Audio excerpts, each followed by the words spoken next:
대림절이 시작되었습니다. 이 대림절은 오신 예수님, 그분을 우리가 환영하는, 또 축하하는 그런 절기고요. 아울러서 오실 예수님, 재림하시는 그 예수님을 우리가 맞을 준비를 점검하는 것입니다.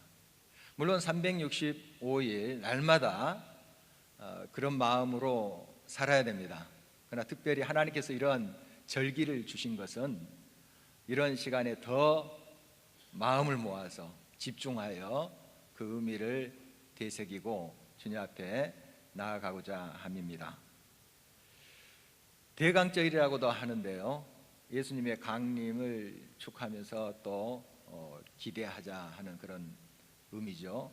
그런데 어감이 좀 그래서 요즘 잘 쓰지를 않습니다. 해마다 대림절이 되면 성탄절까지 촛불을 이렇게 밝혀갑니다. 그래서 첫째 주일은 하나, 둘째 주일은 두 개, 이런 식으로 밝혀가는데, 빛으로 오신 예수 그리스도, 그분이 어둠을 물리치는 그런 것을 이제 형상화한 것이죠. 우리 교회에서도 그런 장식을 해마다 합니다. 우리 권사님들이 또 수고를 해주셨어요. 이 정면에 보면 꽃꽂이가 있는데, 여러분 비밀을 좀 알려드릴게요. 좀 조화가 섞였습니다. 그렇듯하죠. 그런데 대부분 생화예요. 이게 성탄절까지 그대로 가지 않습니다. 생화라는 건 좀 시들기도 하고 또 솎아내기도 하고 또 조정을 해줘야 됩니다. 그래서 계속 성탄절까지 손질이 가는 작품이에요. 앞에 가서 보시면 알겠지만 그 화반에 물이 있습니다. 수분이 있어요. 그래야만이 그 꽃이 살 수 있고 화초가 계속 생명을 유지할 수가 있는 것이죠. 저 아래에 교회 복도나 현관에 보면 또 화초들이 있습니다. 우리 교회 역사만큼 그 자리를 지키고 있는 것들도 있어요. 굉장히 오래됐죠. 13년이나 됐으니까요. 누군가가 물을 줬다는 이야기 아닙니까? 실내에 있는 거 물 안 주면 죽는 거죠. 밖에 있는 것도 아니고요. 누군가의 손길이 닿았다 하는 것을 알 수 있고요. 또 화병이나 화반에 꽃꽂이를 해서 다소곳이 놓아두는 그런 손길도 있습니다. 참 이런 걸 보면 그 속에서 하나님의 생명은 우연히 되는 것이 아니다 하는 것을 알 수 있고, 그 화방과 화병에 수분이 있는 거죠. 물기가 있는 거죠. 그래서 그 화초들이 생명을 유지한다 하는 것을 알 수 있습니다. 스페인 서부 지역을 한번 들린 적이 있습니다. 거기 황량한 사막과 같은 곳이 있더라고요. 거기에 선인장들이 있어서 그 배경으로 사진도 찍고 했는데요, 어떨 때는 몇 개월이 됐는데도 비 한 방울 내리지 않는데요. 그런 이야기를 들었습니다. 비 한 방울도 내리지 않는데요. 그런데 그 선인장이 살아있어요. 수분이 있기 때문에 그렇습니다. 아침 이슬이 있어요. 그걸 땅이 먹으면 돼요. 그리고 온몸으로 그 선인장이 그 수분을 빨아들이는 거예요. 저장해서 그렇게 생명을 유지한 것입니다. 아무리 생명력이 강한 화초, 나무를 할지라도 물이 없으면 시들고 죽는 것이죠. 화성 등 행성에 이제 탐사를 하기 위해서 이제 또 인공위성도 쏘아 보내고 합니다. 여러 이제 관심사가 있겠지만 가장 관심거리가 그곳에 물이 있는가 하는 것이죠. 얼음층이 있는가, 이건데, 물이 있다는 것은 생명체가 있다는 것을 의미하기 때문에 그렇죠. 그래서 생명이 있는 곳에는 반드시 이 수분이 있어요. 물이 있습니다. 반대로 이 물이 없으면 생명은 없는 것이에요. 하나님은 우리의 생명의 근원이 되십니다. 하나님의 생명이 우리에게 공급되지 아니하면 우리 인생은 이내 시들어 죽게 되죠. 또 우리는 육체로만 구성된 것이 아니고 영적인 존재이기도 해요. 영적인 생명은 하나님의 생명이 항상 공급될 때만이 살 수가 있는 것입니다. 하나님의 생명과 떨어져 있으면, 하나님의 생명이 공급되지 아니하면 우리 인생은 죽음으로 갈 수밖에 없다는 사실입니다. 물도 여러 질이 있습니다. 좋은 물이 있고요, 또 오염된 물이 있어요. 오염된 물가에 있는 나무가 어느 정도 버틸 수 있습니다. 또 오염된 물을 줘서 화초가 어느 정도 버틸 수 있으나 그러나 오래 가지 못하죠. 병들어 죽게 됩니다. 좋은 물을 공급받아야 되죠. 우리 하나님은 참 생명의 물이 되십니다. 생명의 공급자가 되십니다. 하나님 곁에 있을 때, 하나님과 함께 할 때, 동행할 때 하나님께서는 항상 우리에게 생명을 공급해 주시고 거기에서 삶의 꽃이 피게 하시고 열매를 맺게 하신다 하는 것이 성경에서 계속해서 우리들에게 일러주는 말씀인 것입니다. 예레미야 선지자는 하나님의 백성 유대를 필두로 해서 그 주변에 있는 나라들의 멸망을 예언하고 있습니다. 그 나라들을 보면 유대뿐만 아니라 모든 나라가 왜 멸망했는가, 왜 바벨론이라는 그런 나라에 의해서 다 정복을 당하고 무너졌는가, 그 이유를 설명하고 있어요. 교만 때문입니다. 교만, 하나같이 교만 때문입니다. 이 교만이란 게 뭘까요? 하나님 없이도 살 수 있다는 게 가장 큰 교만이에요. 이게 성경에서 지적하는 교만입니다. 나의 힘으로 살 수 있다, 나의 능력으로 잘 나갈 수 있어, 이렇게 생각하는 거예요. 참 생명과 떨어진 채로 어느 정도 버틸 수는 있습니다만은 이내 시간이 되면 썩고 죽게 된다는 사실이죠. 바로 그 교만으로 인해서 이 나라들이 무너져 가고 있다는 것을 계속 지적하고 있습니다. 그런데 바벨론이라는 나라를 하나님께서 들어서 이 나라들을 다 멸망시키죠. 그리고 하나님의 백성이라고 하는 유다까지 멸망시켜요. 하나님께서 바벨론에게 그런 역할을 주신 것은 사실 이 백성들이 빨리 뉘우치고 생명의 근원이신 하나님과 연합하도록, 하나님께 돌아오도록 하기 위함이었어요. 그래서 하나님이 유다, 하나님의 백성을 치신 이유는 영원히 멸망해라, 죽어라 하는 의미가 아니었거든요. 바벨론 나라를 들어서 치시고 수술해서 살리기 위한 것이었어요, 사실. 그런데 이 바벨론이 좀 착각을 한 것입니다.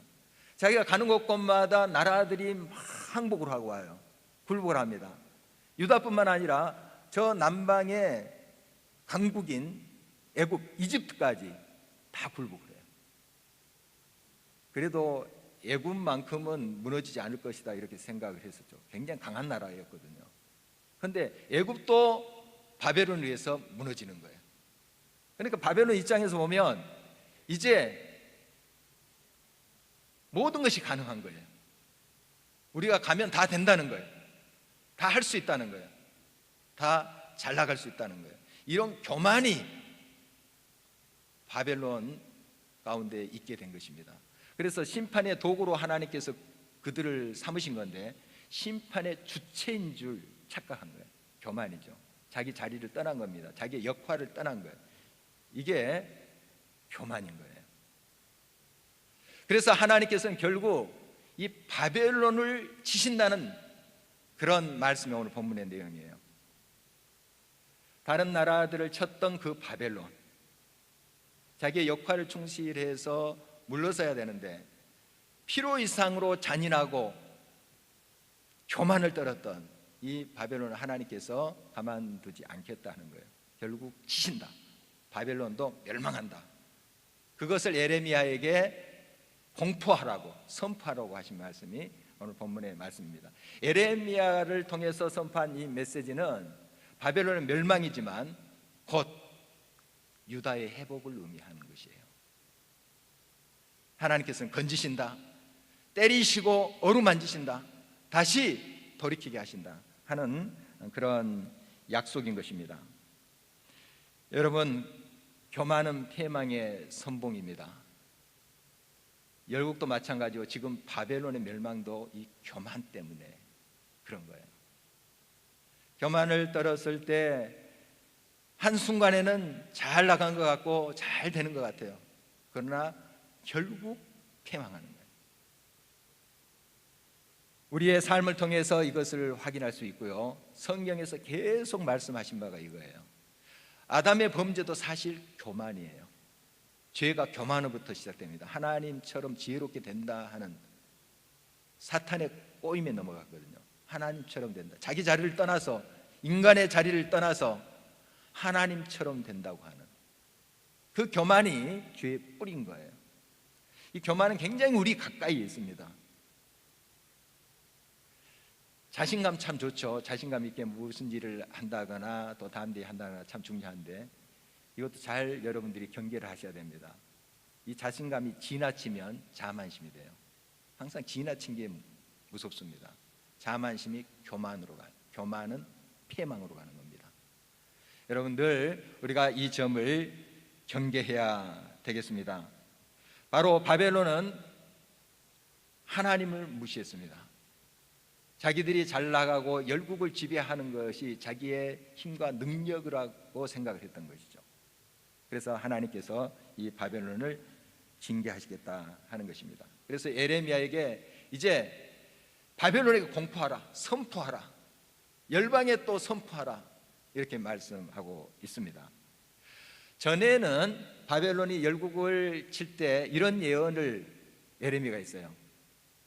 유다뿐만 아니라 여러 나라들 바벨론에 의해서 정복당할 것이다. 이게 에레미야가 전한 메시지였어요. 하나님이 그렇게 하라고 했으니까요. 하나님 그렇게 전하라고 해서 에레미야는 그대로 전했어요. 자기 동족인 유다에게도 그렇게 전했어요. 바벨론에 의해서 반드시 멸망한다. 듣기 싫은 소리죠. 그러나 하나님 하라고 하시니까 그대로 전했어요. 그것 때문에 얼마나 많은 핍박을 받았습니까? 죽을 고비도 당하고요. 이런 예언을 하는 동안 바벨론은 계속 정복해 갑니다. 유다도 정복해 가는데 바벨론 입장에서 에레미야 예언은 참 듣기 좋은 거예요. 바벨론에 가는 곳마다 모든 열국이 무너진다 하는 소리니까요. 유다도 무너진다, 멸망당한다 하니까 바벨론 입장에서는 너무 귀에 단 소리예요.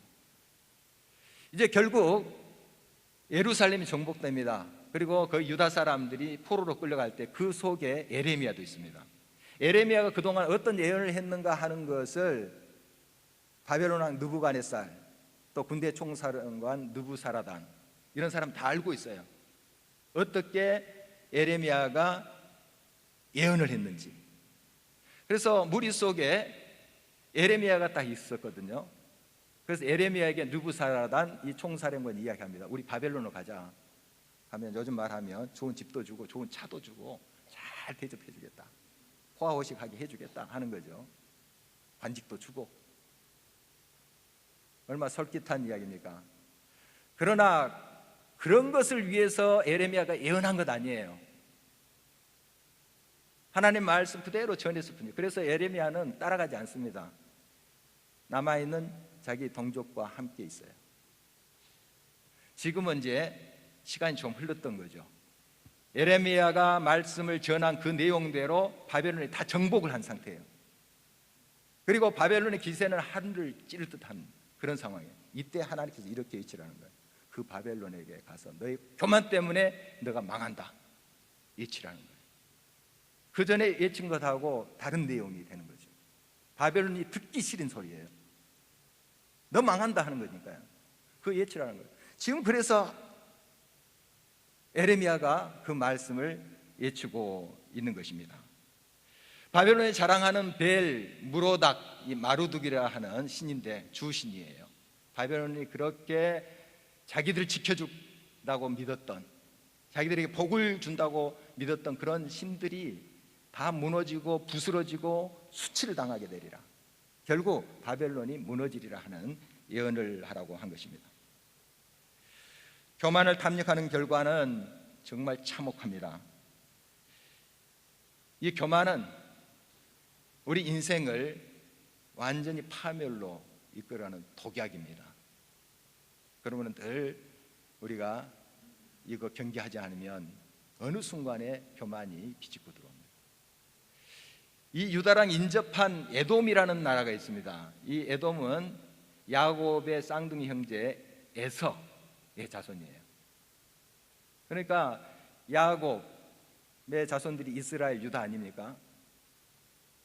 이 야곱과 에서는 쌍둥이에요. 형제예요. 그 아버지는 이삭이고요, 이삭의 아버지는 아브람이고요. 그래서 아버지, 할아버지 똑같아요. 에돔 나라나 유다 나라나 거슬러 올라가면 뿌리가 같단 말이죠. 그런데 지금 이 후손들이 등을 지고 있는 거예요. 사이가 안 좋아요.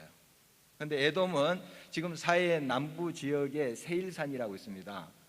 그 지역에 살았던 거민들입니다. 여기는 천혜의 요새예요. 바위로 된 약간 붉은 빛을 띠는 그런 바위로 된 요새입니다. 여기에서 거했던 사람들이에요.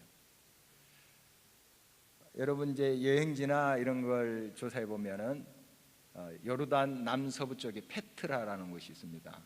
페트라, 큰 바위산에다가 그걸 깎아 가지고 그 건물을 만들었어요. 아주 놀라운 건축물입니다. 지금 세계 7대 불가사의 건축물 중에 하나라고 그래요. 그래서 꼭 죽기 전에 봐야 될 여행지 중에 1순위에 꼽힌다고 그래요. 어쨌든 저도 가보질 않았는데 사진으로 이렇게 봤더니 굉장하더라고요.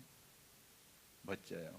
정말 어떻게 저런 일을 인간이 할 수 있을까 할 정도로 놀라운 건데, 물론 나바티안족이라는 아라비안 계통의 사람들이 에돔을 쫓고 에서의 자손들을 쫓고 거기서 건축한 건물입니다. 그러나 그 전에도 그 지형 그대로 있었던 거죠. 여기에 에돔이 거주하면서 성경에 보면 누가 우리를 정복하랴, 이런 자만심과 교만이 있었던 거예요. 그리고 이 페트라는 곳에 가면, 페트라는 말이 바위란 뜻 아닙니까? 베드로, 또 여기 어원이 같은 건데 바위산이에요. 요새입니다. 요새. 그리고 여기 분지에 들어가면 이제 쭉 건축물들이 있는데 거기 들어가는 입구가 한 1.6km 정도 된대요. 그런데 소로를 통해서 들어가야 돼요. 가장 좁은 폭은 2m밖에 안 된대요. 그리고 쭉 그 두 바위산이 균열되어 있는 틈이 있는데 그게 높이가 100m, 뭐 200m까지 되는 경우도 있대요. 그러니까 적들이 침입하면 그곳으로 와야 되는데 그 입구를 잘 막고 방비하면 물리칠 수 있는 거죠. 그러니까 자신만만한 거예요. 쳐들어와 봐라, 우리는 이런 지역에 살고 있어. 이런 자만심을 갖고 있어요. 여지없이 바벨론에서 망합니다. 교만 때문에 망해요. 이 에돔인들이 이제 쫓김을 받고 흩어져서 삽니다. 이 사람들을 이두메인이라 해요. 이두메인인데 헤롯 대왕이 이두메 출신이에요. 원래 유다 사람이 아닙니다. 막 성전 짓고 한 사람 있죠. 유다 사람 아니에요. 이 에돔 출신이에요. 얼마나 교만한지요. 그 교만 때문에 스스로 덫에 걸리고 무너지는 것을 보게 됩니다. 이런 역사들은 우리가 수없이 봐요. 이 느부갓네살 바벨론 왕도 마찬가지예요. 가는 곳곳마다 항복하고 오거든요. 애국까지 굴고 그래요. 교만이 하늘을 찌르는 거죠. 결국 하나님이 치겠다는 거예요. 그 교만을 꺾으시겠다 하는 말씀 아닙니까? 그래서 그 예언의 말씀대로 느부갓네살 다음 때가 벨사살 왕인데, 벨사살 왕 때 이 바벨론은 무너지고 맙니다. 느부갓네살 왕은 제2대 왕이고요, 3대째 무너지고 말아요. 역사 100년도 못 갑니다. 신바벨론 역사 80년 조금 넘어요. 떵떵거리고 영원할 것 같은 그 세력, 그 교만, 하늘을 찔렀던 그런 기세가 한순간에 꺾여져 버립니다. 이 교만의 결과가 이런 것입니다. 여러분, 그러므로 우리는 항상 이 교만을 경계해야 되겠습니다. 바벨론 멸망은 하나님의 백성의 구원을 의미합니다. 해방을 의미합니다. 그래서 하나님의 백성이 이제 앞으로 돌아오게 될 텐데, 바벨론이 무너지고 거기에 포로로 잡혔던 유다 사람들, 하나님의 백성들이 돌아오게 될 텐데 그들이 돌아오면서 막 눈물을 흘리리라, 그런 약속의 말씀이에요. 우리 기쁠 때 웃게 되죠. 너무 기쁠 때 울게 돼요. 기쁨의 울음이라는 거예요. 너무 이게 꿈이냐 생시냐, 이거 우리 힘으로 된 것도 아니고 바벨론 영원할 것 같은 그 세력 앞에서 한순간 그들이 무너지고 구원을 받게 되니까 이게 꿈이냐 생시냐 하는 거예요. 그래서 시편 126편의 1절 말씀에 보면은 여호와께서 시온의 포로를 돌려보내실 때 우리는 꿈꾸는 것 같았도다. 이게 꿈이냐 생시냐, 진짜 이거 믿어지지 않는 거예요. 자기들이 무슨 투쟁을 해서 노력해서 훌륭한 무기를 개발해서 바벨론을 물리친 것도 아니에요. 하나님이 바벨론의 교만을 딱 꺾어버렸어요. 그게 하나님의 백성의 구원이 된 거예요. 여러분 상황 속에서 마찬가지입니다. 도저히 여러분이 헤어나올 수 없는 그런 상황들이 있어요. 환경이 있어요. 질병이 있을 수 있고 여러 물질적인 문제가 있을 수 있고 자녀들의 문제가 있을 수 있어요. 하나님이 하십니다. 하나님이 꺾는 순간 그것이 우리의 구원이에요. 우리가 노력해서가 아니고 발버둥 쳐서도 아닙니다.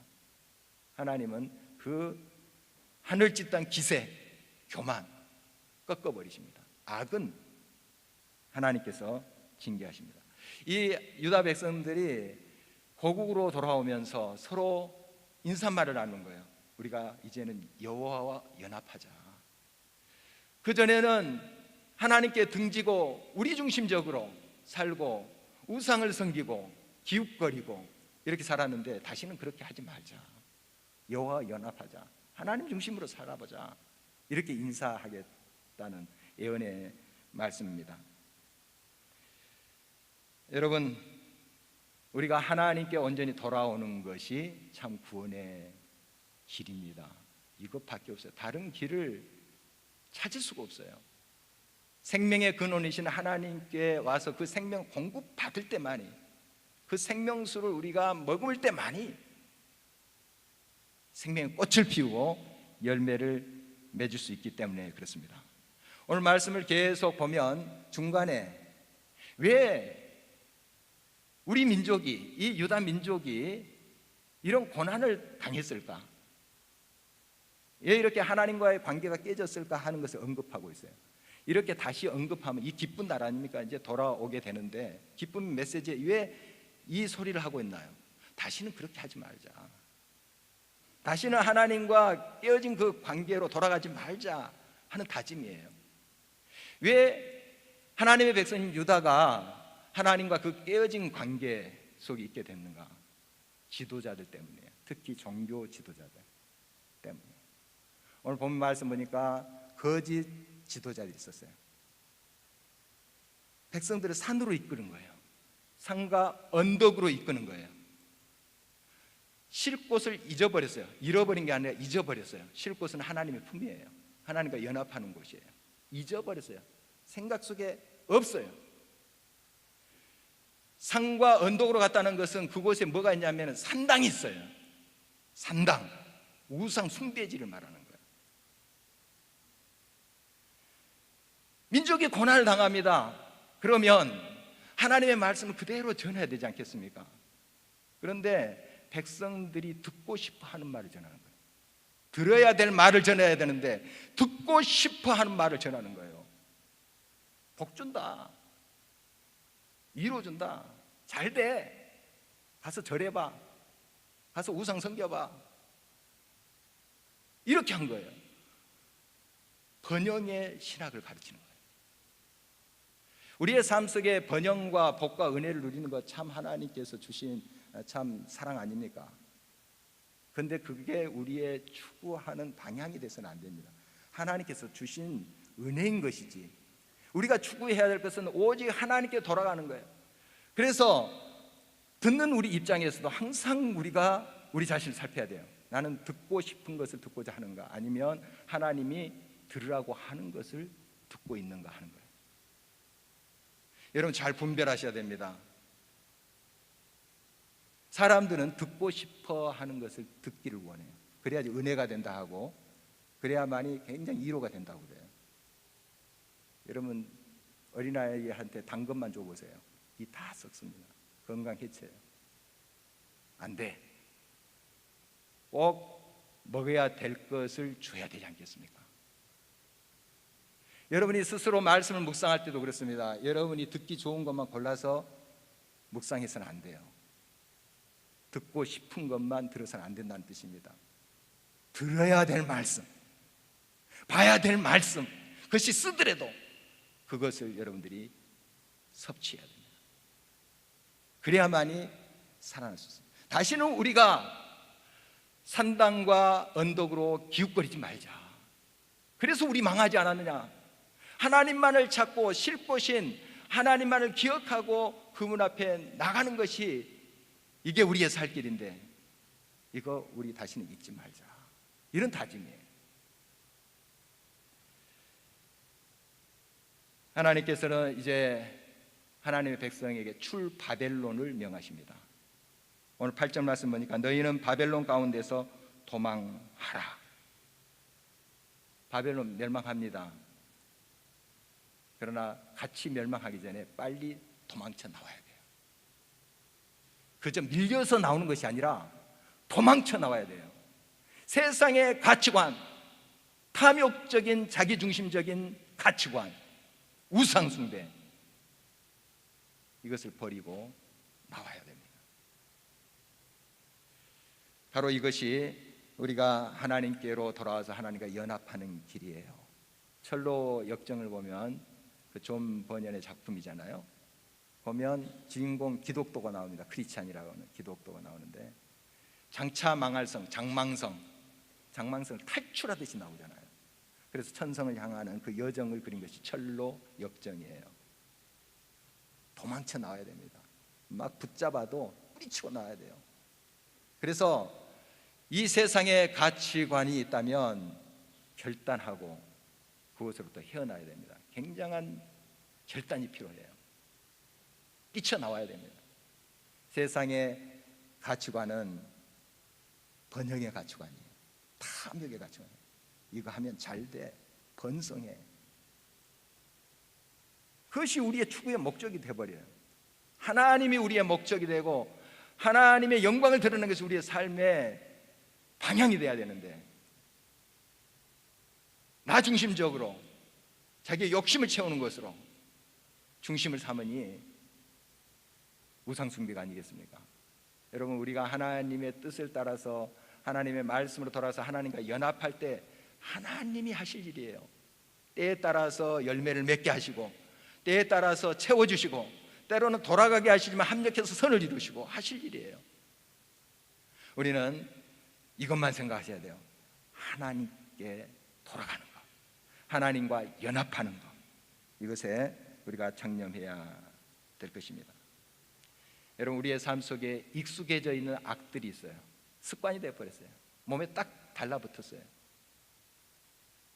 이거 빨리 살펴야 됩니다. 이 대림절을 맞이하면서 혹시 그런 부분이 있거든 그 악은 모양이라도 버리셔야 돼요.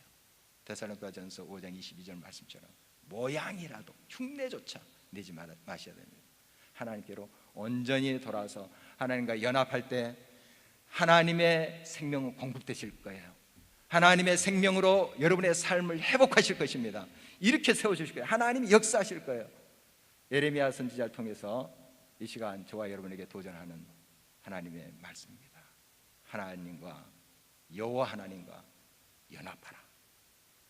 우리 함께 이 말씀에 응답하면서 찬양하도록 하겠습니다. 438장입니다.